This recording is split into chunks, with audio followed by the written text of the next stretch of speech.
Eh bien, salut tout le monde, c'est Aflex, j'espère que vous allez bien. En tout cas, moi ça va super. Aujourd'hui, on se retrouve pour une nouvelle vidéo, comme d'hab, sur un coup de tête. Franchement, ça faisait un petit moment que j'avais pas tourné de nouvelles vidéos là. Alors bon, vous, comme d'hab, vous le voyez pas parce que j'ai toutes les vidéos qui sont planifiées sur des semaines et des semaines. Mais franchement, voilà, ça me fait plaisir de vous retrouver. Et aujourd'hui, on va tout simplement parler du procès de Young Thug parce que il y a beaucoup de choses à dire. Et là, pour le coup, on est dans une phase qui est assez intéressante du procès. Alors, comme d'hab, pour tous ceux qui veulent me parler, bah voilà, n'hésitez pas à aller me DM sur Insta. Franchement, sur Insta, je réponds à tous les DM. Mon Insta, c'est AflexYT. Donc moi, si tu veux me parler, tu m'envoies un DM à propos de quoi que ce soit par rapport à une vidéo, par rapport à ta vie, par rapport à tout ce que tu veux, et je te répondrai. Donc voilà, c'est AflexYT. Mais du coup, alors bon, ça faisait un petit moment que j'avais pas tourné de vidéo sur le procès de Young Thug. Il me semble que la dernière fois que j'en ai parlé, ça devait être il y a peut-être, ouais, je pense 3 semaines.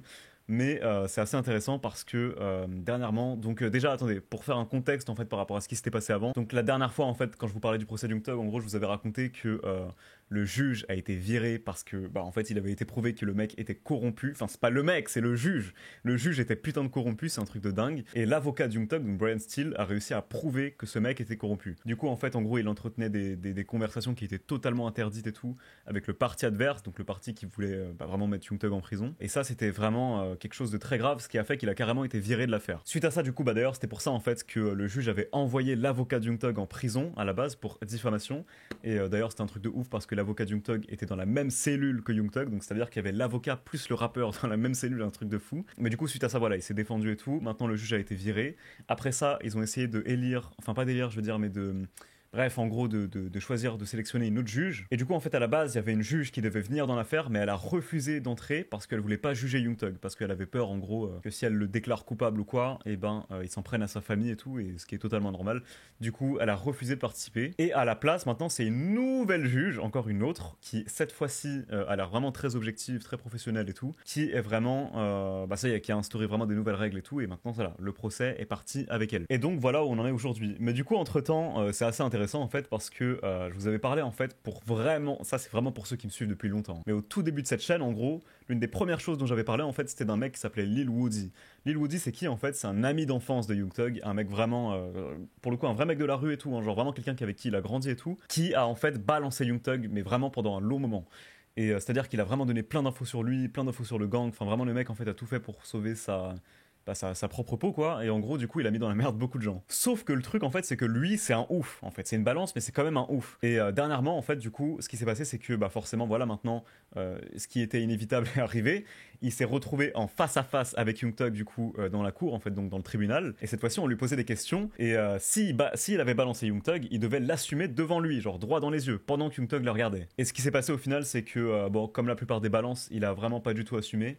C'est-à-dire qu'il y en avait un autre, comment il s'appelait? Il s'appelait DK, voilà, c'était DK il me semble, qui avait d'ailleurs mis une balle dans la tête en gros à quelqu'un pour Young Thug, il me semble que c'était pour Young Thug. C'est-à-dire qu'il a mis une balle dans la tête à un mec, et le mec en fait a survécu miraculeusement mais a perdu genre un tiers de sa tête, genre on lui a fait une opération, on lui a découpé une partie de son crâne, c'est un truc de fou. Et justement il est libre parce qu'il a balancé Young Thug, c'est-à-dire qu'on lui a dit c'est pas grave si t'as failli tuer un mec, tranquille, c'est pas grave si t'as tiré sur lui, si carrément tu lui as enlevé la moitié de son crâne et tout, c'est rien, t'inquiète, balance Young Thug, et puis si tu le balances t'es libre, donc c'est pas grave. Mais du coup ce qui s'est passé c'est que voilà, il y a ce mec là qui l'avait énormément balancé pendant des années, qui a pas du tout assumé. Il y a aussi du coup maintenant bah du coup ce mec en fait, donc Lil Woody, qui a pas trop assumé. Et en gros en fait ce qu'il a fait c'est qu'il a carrément retourné sa veste entre guillemets, et il a dit vraiment devant la juge du coup, devant tout le monde et tout, que depuis tout ce temps, tout ce qu'il avait balancé en fait il avait menti et qu'il y avait rien de vrai, et qu'en fait en gros il avait fait ça bah, pour se foutre de la gueule de la police en gros, pour vraiment sauver sa peau et tout, mais que ce qu'il avait dit sur Young Thug en vérité c'était faux, que Young Thug était innocent en gros, et que voilà en fait voilà, il assumait pas ce qu'il disait en gros. Et du coup là maintenant en fait globalement ce qui est en train de se passer c'est que bah en fait il en a rien à foutre de tout. Il prend un peu ça comme un jeu, c'est-à-dire que par exemple la juge lui a demandé s'il allait témoigner, en fait s'il acceptait bel et bien de témoigner dans les jours à venir pour parler justement contre Young Thug et tout. Et il a répondu ça dépendra du mood dans lequel je serai quand je me réveillerai. Donc voilà, c'est vraiment un jeu. Mais par contre pour le coup faut vraiment prendre ça au sérieux parce qu'il a vraiment fait des déclarations qui sont hallucinantes au procès. Hein. Et ce qui est assez intéressant en fait c'est qu'il a avoué qu'il avait tiré sur le salon de coiffure du père de Rich Homie Quan, et que vraiment il avait déclenché une fusillade là-bas et tout, hein. Donc ça c'est quand même assez ouf, sachant qu'à l'époque Rich Homie Quan justement était très proche de Young Thug, c'était un duo, mais que par la suite en fait à partir du moment où Young Thug a fait tuer Donovan Thomas, donc Donovan Thomas qui était vraiment l'un des plus gros bloods de tout Atlanta, et ben justement les deux en fait sont vraiment entrés dans une grosse tension. C'est-à-dire que Rich Homie Quan en fait à partir de là a vraiment considéré que Young Thug est parti beaucoup trop loin. Il s'est dit ok là c'est vraiment un bourbier, c'est pas du tout une bonne idée de rester proche d'un mec aussi dangereux, il contrôle plus ce qu'il fait et du coup il a vraiment coupé les ponts avec Young Thug. Et ça en fait à l'époque en gros ça avait fait beaucoup de bruit parce que c'était un duo hyper important, faut savoir qu'ils étaient trop forts les deux. Et justement c'est quelque chose qui est évoqué au procès en fait parce que forcément le parti adverse utilise beaucoup de ça en fait justement, ils disent beaucoup voilà, comment ça se fait que ces deux-là, qui étaient aussi proches, aient arrêté de se parler exactement au moment où ce mec est mort? Est-ce que vous croyez que c'est vraiment une coïncidence et tout? Et ça, du coup, ça en dit long, parce que du coup, il a peut-être tiré sur ce mec, enfin pas sur ce mec du coup, mais sur le salon de coiffure du père de Rich Homie Quan, parce que Young Thug lui en a donné l'ordre, vous voyez. Et même si lui, en fait, ne va pas l'avouer directement de sa propre bouche, c'est quelque chose, en fait, que les jurés peuvent tout simplement, ils peuvent, comment on dit, ils peuvent le déduire en fait. Et c'est sur ce genre de choses en fait que c'est assez dangereux pour Young Thug. Après, elle a aussi dénoncé un pote à lui qui est mort en fait, donc pour un meurtre. Donc c'est-à-dire qu'en gros voilà, il a dit c'est mon pote en fait qui est mort, qui l'a fait, c'est pas moi et tout. Et globalement en fait sur le reste, bah voilà, pour la plupart des choses en fait, on essayait de lui poser des questions par rapport aux affaires avec Young Thug et tout. Il répondait juste je m'en souviens pas, je sais plus ce que j'avais dit à l'époque. Oui j'avais balancé mais je sais plus ce que je disais, j'ai oublié, j'ai menti. Enfin voilà, il assume plus du tout en fait. Et en gros voilà, à l'heure actuelle il veut plus rien avoir à faire avec ses propos d'il y a des années. Ah oui, et un truc aussi vraiment ouf pour le coup, c'est qu'il a dit que à un moment donné en fait on l'a accusé en gros d'une fusillade et il a dit qu'en fait il aimait trop Dieu pour tirer en l'air, genre dans le sens où en gros si c'était lui il aurait tué le mec, il aurait pas tiré en l'air et il aurait pas loupé ses balles quoi. Et il faut vraiment que vous vous imaginiez en fait, il a dit ça devant la juge, il a dit ça devant tous les avocats, il a vraiment dit ça devant tout le monde en fait. Je sais pas si vous vous rendez compte. Mais genre nous là en fait genre je vous le dis on dirait que c'est drôle et tout mais rendez-vous en fait je sais pas si vous réalisez la folie qu'il faut quand même pour dire ça devant toute une cour. Genre c'est vraiment une dinguerie. Mais bref vas-y c'est pas le sujet. Également aussi et là maintenant ça concerne Gunna en fait, ça concerne plus juste Young Thug ou autre. Mais du coup Gunna en fait c'est assez intéressant parce qu'on a pu voir que certaines personnes se sont excusées auprès de lui de l'avoir traité de balance depuis ces dernières semaines, je dirais depuis les 2-3 dernières semaines. Donc c'est à dire que déjà il y avait un producteur, j'ai oublié son nom. Il y avait un producteur très très connu, très très fort, hein, qui faisait la plupart de ses morceaux, de ses hits avant. C'était quoi son nom? Bon, j'ai oublié son nom, je suis désolé.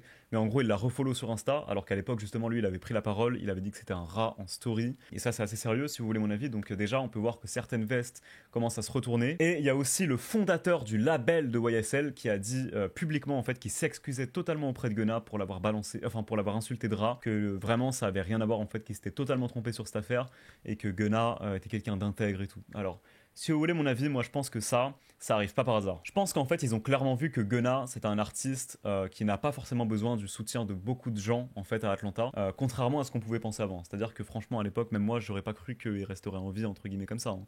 Je pensais vraiment qu'il s'éteindrait, que toute la hype autour de lui quand même elle descendrait un bon cran. Mais au final en fait ce qui s'est passé c'est que franchement il a juste fait des feats avec Offset, il a continué solo dans son coin, il a eu quelques producteurs avec lui et il a tout niqué en fait au final et c'est assez étonnant. Mais je pense que vraiment beaucoup de gens en fait qui avaient porté un gros jugement sur Gunna, qui avaient vraiment insulté ce mec, pas vraiment en public et tout, se sont rendus compte qu'au final voilà c'est peut-être lui en fait le bon côté. Faut peut-être être avec lui pour faire des affaires, faut peut-être continuer de faire de la musique avec lui parce qu'au final c'est quelqu'un qui génère énormément d'argent et c'est toujours l'un des plus gros artistes de la planète. Et d'ailleurs je pense même personnellement que c'est encore l'un des meilleurs hein, parce qu'au final on peut le comparer avec beaucoup d'artistes d'Atlanta. J'ai l'impression qu'il y en a beaucoup qui sont devenus très redondants, qui ont vraiment perdu beaucoup de talent. Alors que pour le coup Gunna en fait ce qui est assez intéressant avec son cas c'est que c'est un gars qui a pas d'autre choix que de faire de la bonne musique. Parce que s'il fait pas de la bonne musique, là il est fini. Ça y est, on parle plus jamais de lui, il sera oublié et ça y est, il perd tout ce qu'il a en fait. Mais au final, il est tellement obligé de repousser ses limites en fait, de faire de la bonne musique, de se dépasser et tout,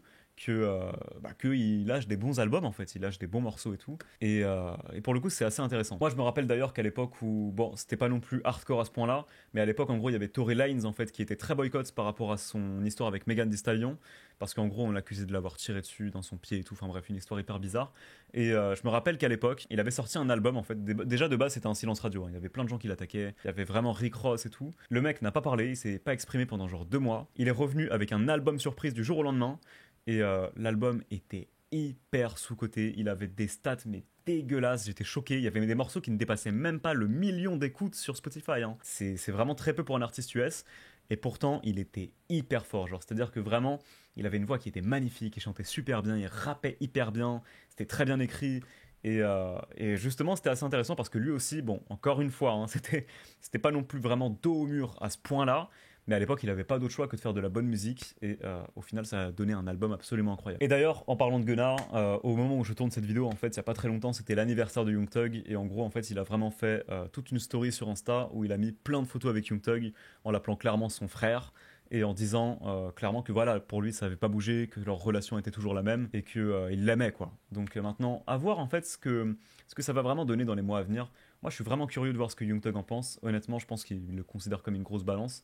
Et je pense que Gunna en fait joue vraiment sur cette ambiguïté parce que c'est bon pour les affaires, hein, tout simplement. Et même dans les interviews et tout, il en joue, hein, franchement ça se voit. Mais je pense que Young Thug le déteste, hein, pour moi c'est clair et net. Mais je serais vraiment curieux de voir ce que ça donnera le jour où tout ça, voilà, il y aura plus de flou, que ça pourra s'exprimer librement et qu'on aura de vraies réponses quoi. Enfin bref, et du coup aussi, maintenant, dernière news concernant ce procès qui est pour le coup, selon moi, la plus folle, c'est tout simplement qu'il y a une femme en fait qui s'appelle Courtney aux États-Unis qui c'est vraiment une femme politique, hein. Je sais pas comment vous décrire exactement ça, mais c'est une femme très importante en fait dans la politique aux États-Unis. Et cette femme en fait justement, elle est candidate pour être tout simplement la nouvelle procureure du comté de Fulton. Donc le comté de Fulton qui est en gros l'un des comtés en fait de l'État de Géorgie. Et donc cette meuf en fait, et donc cette femme en fait, du coup voilà, elle se présente pour devenir procureure et tout de ce comté, et elle base son programme politique sur l'affaire de Young Thug. Et justement en fait, pas son slogan non plus, mais en gros, son argument principal, c'est qu'elle a promis que si elle était élue, elle libérerait Young Thug de prison. Donc ça, je ne sais pas si vous vous rendez compte. Franchement, en France, je ne saurais pas comment vous faire un comparatif parce que c'est tellement deux mondes différents qu'on ne peut même pas vraiment faire de comparatif. Mais c'est un truc de fou furieux. Ça là, cette news, c'est la plus récente parmi toutes celles que j'ai traitées. Et croyez-moi, c'est vraiment la plus folle parmi toutes celles dont je vous ai parlé là. C'est un truc de dingue. Donc maintenant, est-ce qu'elle sera élue? J'en sais rien. Mais elle a clairement dit que voilà, si elle est élue procureure, elle éteindra toute cette affaire, ça sera terminé, elle annule tout. Young Thug rentre chez lui, et puis voilà, il refait de la musique à nouveau. Donc moi, franchement, je sais pas quoi vous dire. Franchement, entre nous, c'est un film le truc. Franchement, c'est c'est un film. Voilà, c'est un film.